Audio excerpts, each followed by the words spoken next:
पुराने जमाने की बात है। एक बड़ी सल्तनत थी जिसका बादशाह सुल्तान जलालुद्दीन था। वह एक नेक दिल और इंसाफ पसंद हुक्मरान था, मगर उस पर हद से ज्यादा भरोसा करने की आदत थी। उसके दरबार में दो खास वजीर थे। एक का नाम वजीर फहद था, जो चालाक और मक्कार था, जबकि दूसरा वजीर जुबैर था, जो ईमानदार था लेकिन बादशाह को उस पर शक रहने लगा था। एक रोज फहद ने मौका देखकर बादशाह के कान भर दिए।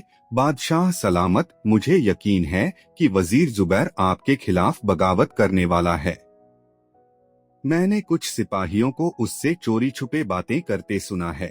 बादशाह को पहले ही जुबैर पर शक था, इसलिए उसने फौरन हुक्म दिया कि उसे नजरबंद कर दिया जाए। फहद अंदर ही अंदर खुश हो गया कि उसका सबसे बड़ा रोड़ा हट चुका है। अब सिर्फ बादशाह को रास्ते से हटाना बाकी था।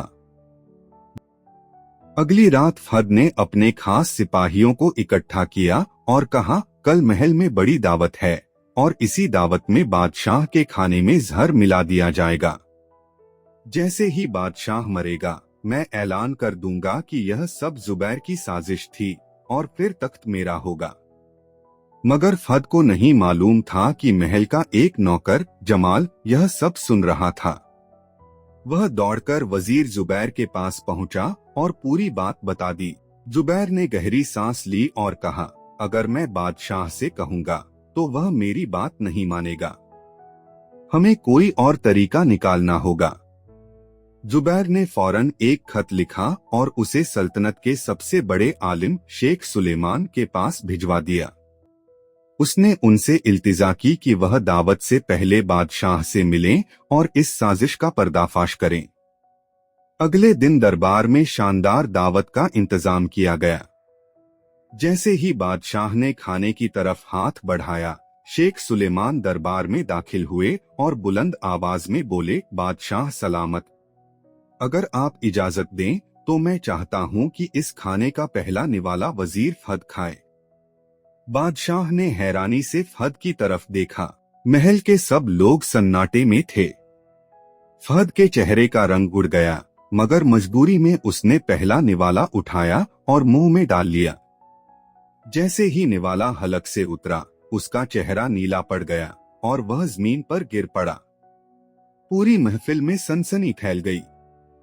सबको समझ आ गया कि खाने में जहर था।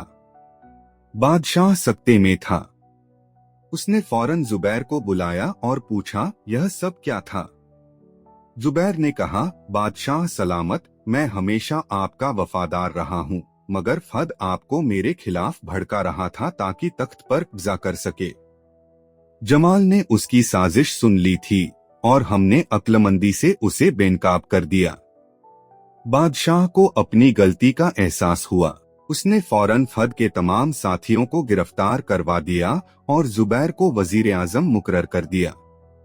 उस दिन के बाद बादशाह ने सीखा कि हर किसी पर फौरन यकीन करना नुकसानदेह हो सकता है।